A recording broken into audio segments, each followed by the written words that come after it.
Stellar Blade has the best Souls-like combat since Sekiro. Perfect dodge, perfect parry, reflections, repulse, counter, everything included. And there's 3 amazing things here. First, there's an actual training mode. If you're in a camp and then go on skill settings, you can head over to your survival tab for perfect dodge, perfect parry, and then enter the training. Now we'll give you this robot and we'll go in detail what you can actually all do here, but you can 100% make sure to get your perfect dodges and parries in. Now you would say, hold on, that's only one attack pattern. No worries, you can actually change that. But off to the second good thing. And that is the skill tree itself that will break down for you and where it's worth it to put your first points and the successive points, especially with focus boost, makes it easier to perfect parry, which actually gives you even more parry frames. And those parry frames bring me to the third thing. We're actually going to break down the perfect parry and the perfect dodge plus counter, reflections, everything frame by frame versus the robot with his various attack patterns to show you why it failed and why it succeeds and where's the exact moment or how much pity timer you have to actually parry. First, let's talk about perfect parry. We have guard. That would be blocking in an attack, which hurts you a little bit, but at least you're not taking the full damage. And then there's the perfect parry where you in time with the attack actually go for it. Now, in order to train this on him, you can do 2 things. You can give him the standard attacks, which is going to be a pattern of standard attacks. And this is me guarding it here right now. I would take some damage, but I'm not going to be taking the full hit. And here timing doesn't matter. The good thing is the game does have animation cancel. That means if I attack, I can abort the attack to essentially go into my block.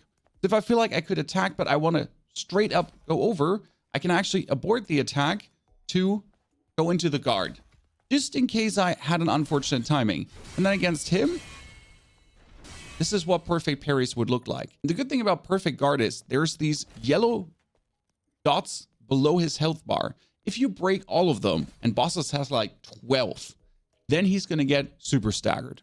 Let's go back to the standard attacks. And guard and mess it up and good.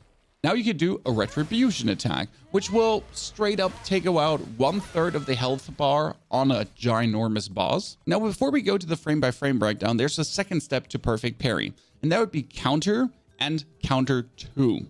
Counter 1 is as soon as you perfect guard, you dash through your opponent with square and then with triangle, hit him in the back.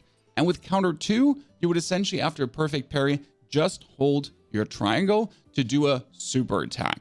These work versus normal opponents, but versus bosses, they can be iffy sometimes, especially if they're in a hit combo.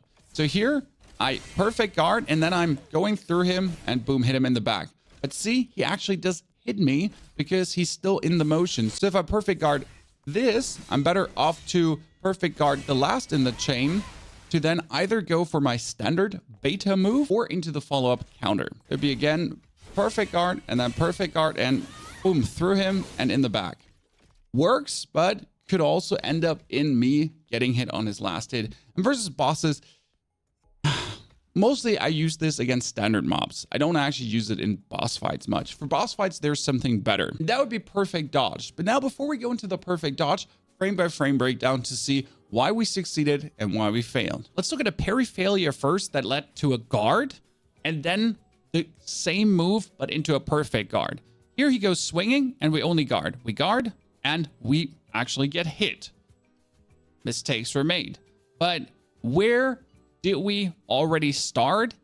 How late did we start to then have a comparison to when it actually succeeds? So we have his arm up all the way, delayed attack motion. Then he goes forward, forward, forward, forward, forward. We haven't started parrying yet. We haven't started getting our blade up. He goes. And now this is where we start. His blade is still very far up. We begin. And then 1, 2, 3, 4, 5, 6, 7, 8. My blade is completely up.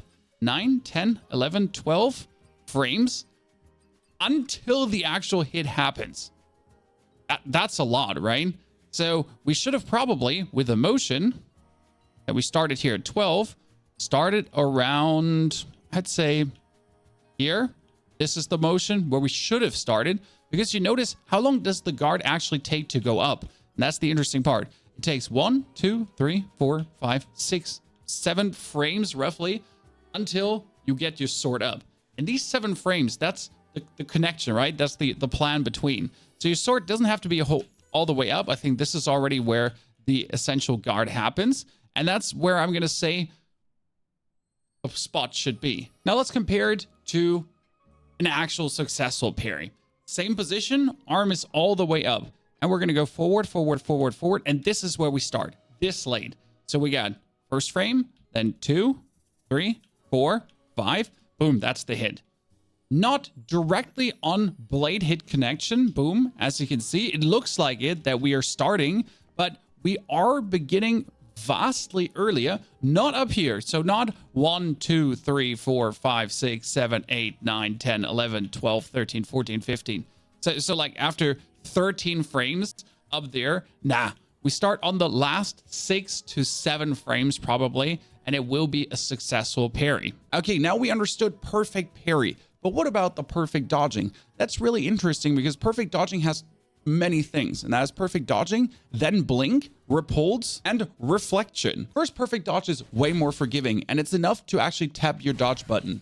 Dodge button, perfect dodge. And as you notice, I avoid both attacks straight away.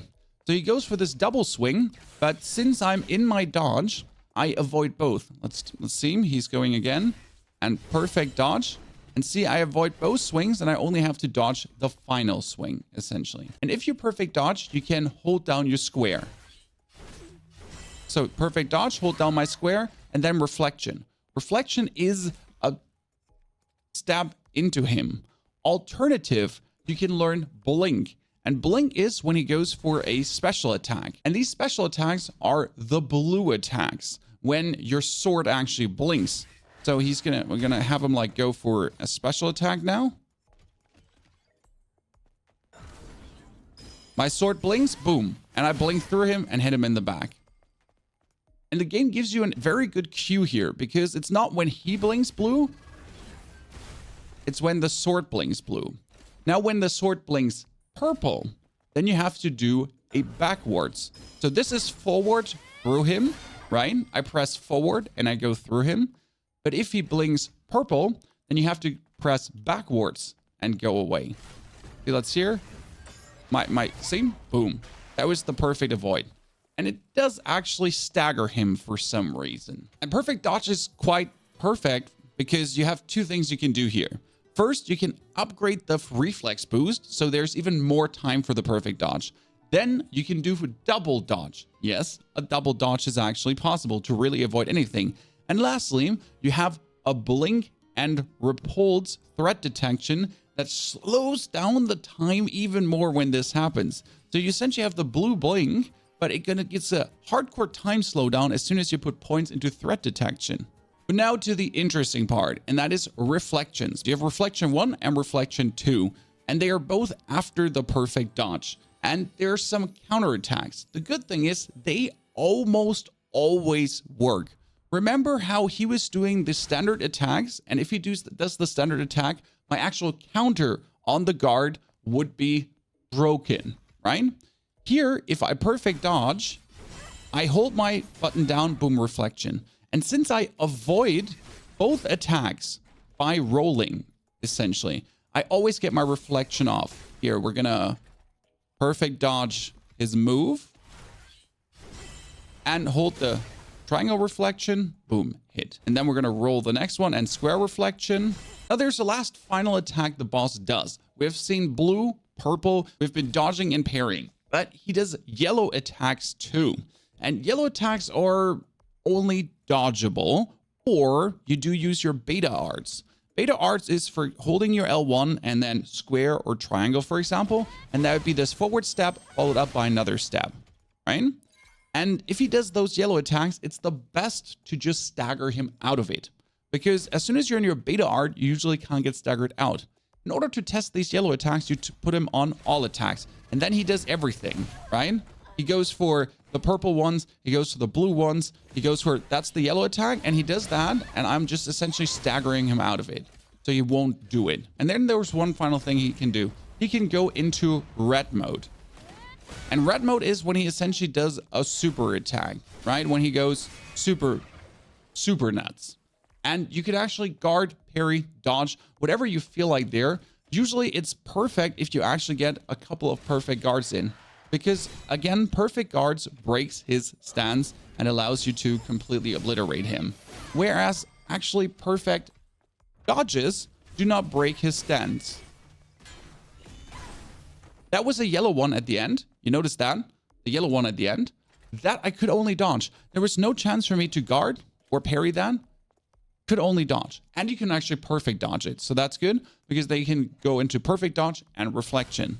And I think your ultimate training in the end is just fighting this off with all attacks to get really used to the cues he's kind of putting down. Because you want to be able to react to whatever he does. I mean, that's, again, guarding or perfect parrying, right? He goes into red mode. Red mode, again, can be rolled. And it's often better, especially with the double rolls. See, this is me like going for the double dodge. I can essentially get out of everything. If you're feeling overwhelmed like this here, double dodge, right? And I'm almost out of everything. He can barely hit me. But, oh, I'm kind of stuck here. Now you're going to say, Pony, that's all dandy and nice in training, but does it actually work in the real world? Yes. I highly recommend you learning all these arts because in actual real boss fights, you'll need to utilize all of them. That was the final thing. Let's go over the skill tree. And here, a good thing is you can reset it at any time. Yes, you can go into your shop here that you have in your chems, and you can buy yourself SP Initializer. Reset the skill tree and refund all SP. And this is especially great to try everything out. The first things you should go for is perfect parry into focus boost. That's like a no-brainer question, and this should be followed up by counter 1, if not counter 2 at least. Then for the perfect dodge, the same goes. You want to have the reflex boost and the double dodge as soon as possible. The blink to actually blink into the threat detection. And then learn the repulse too, that you can actually kick them back and on the purple attack, get them destroyed. Lastly, reflection is enough to have reflection 1 if you want to save your point on reflection 2. Or reflection 2 is only 1 SP. On top, beta energy recharge on parries is extremely good because these reflections cost you beta energy. And you can see it in the top left corner. This costs 4 beta energy, 4 beta energy. And the same goes for the counters. They do cost you beta energy too. So having the beta energy recharge up in the beginning is quite nice. Now as a bonus, there is the aerial assault that you can jump onto people to actually kill them, but there is also ambush. You do have to learn it in the skill tree though, and the ambush is extremely strong because it one hits everything currently in the open world. So if you're able to sneak up to people, well, no problem. You actually get this, especially since there's a camouflage exospine, which does make it harder for enemies to detect you. Oh, and up in a successful execution, it restores 15% of your max HP. Location of this will be in the tips video. And I talked about the yellow attacks. For this, I upgraded the triplet, the triple stab forward with square. And you can boost the attack power. You can have it give you beta energy back. Make it stun, yep, because it does actually take away then one of their yellow stance bubbles, and you can add another bonus stun to it in the end. Tripled is really good, especially to break these yellow attacks, since it instantly goes triple stab, and then it goes another lunge to break any kind of follow-up yellow attack. Ladies and gentlemen, did this help you? How are you feeling about the combat system compared to Sekiro and other Souls-like games? For me, this is truly stellar. I know, cheesy, I'm sorry.